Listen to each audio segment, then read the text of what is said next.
Now I would like to discuss with you that how to find the equation of a line in the situation if its slope is known and it is given that it is cutting off an given intercept of the given length with the y-axis.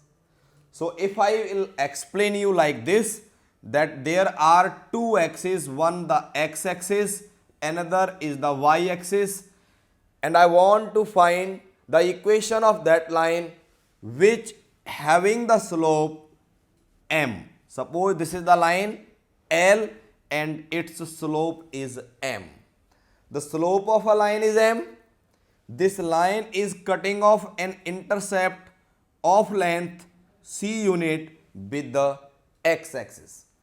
So the formula for obtaining the equation of the line in this situation is y is equals to mx plus c.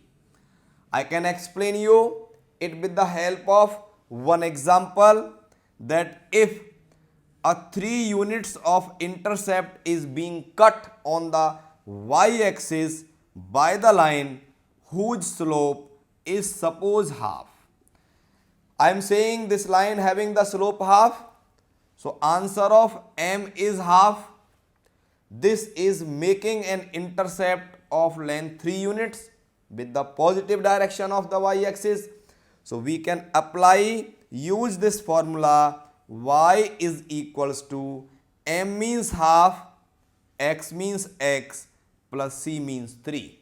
If we multiply it by 2, we will get 2y is equals to x plus 3, or we can say x minus 2y plus 3 is equals to 0 is the equation of this line whose slope is half and making an intercept of length 3 units with the positive direction of x-axis. If this has to be in the negative, then here we will put minus 3.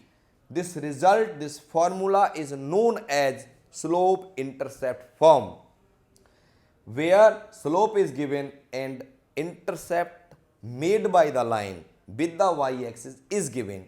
Two important informations are given. Then we use y is equals to mx plus c, and this we have explained you with the help of one example.